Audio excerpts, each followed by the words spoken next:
Goldberg returned on WWE Raw as the WCW legend, and WWE Hall of Famer was rumored to return to challenge Bobby Lashley for the WWE Championship at SummerSlam 2021 in Allegiant Stadium.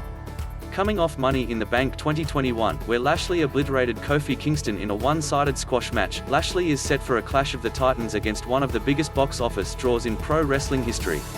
Lashley advertised an open challenge on Raw, which was answered by a returning Keith Lee, who was all but squashed by Lashley, similar to his aforementioned victory over Kingston. Lashley's celebration was cut short by a surprise return of Goldberg, who was cheered overwhelmingly by the Dallas, Texas crowd. Goldberg emphatically screamed, "I'm next."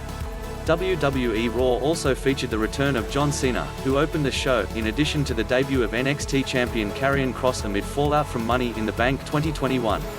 As will be the case with every live event moving forward, WWE's still stacked lineup of potential surprise returns will add a more intriguing dynamic to the product in its build to SummerSlam. WWE Raw viewership was up 9.31% with 1.609 million viewers for the final WWE broadcast from the Thunderdome. John Cena is a full-on babyface, and for the second night in a row there were no "Cena suck" chants to speak of except for the ones he clearly heard in his head. John Cena called Roman Reigns in a hole and was bleeped out despite the fact that this didn't air on Peacock. How does Roman Reigns being in a hole give Cena the right to become No.1 contender?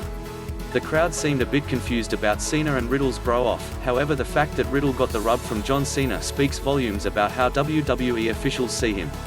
In a fitting upgrade, Morrison has added "America's Most Wanted" to his ring announcement. John Morrison continues to be a revelation as one of the most popular stars of the Restart era. Despite AJ Styles being in the other corner, this crowd quickly launched into "Johnny Drip Drip" chants. The air that Eva got on his moonsault was highly impressive. Riddle sprayed Omos with the drip stick and, thankfully, he didn't even come close to selling it. Even in a gimmick match, Elias vs. Jackson Riker was a risky move for what should be a highly rated Raw. In what has become a running theme throughout the weekend, fans ate this matchup despite complaints on Twitter of another Jackson Riker vs. Elias match. This match really overachieved as these two made good use of the array of instruments and tables. Charlotte Flair was announced as an 11-time women's champion despite winning 13 total women's championships in WWE and NXT. Charlotte Flair asked fans to look up #CharlotteFlair with no NSFW warning. Flair was ready for the Becky chants as she noted that Becky was home breastfeeding. A savage line. Rhea Ripley received a strong ovation from these fans, and after losing one big match after another to Charlotte Flair, I was pleasantly surprised.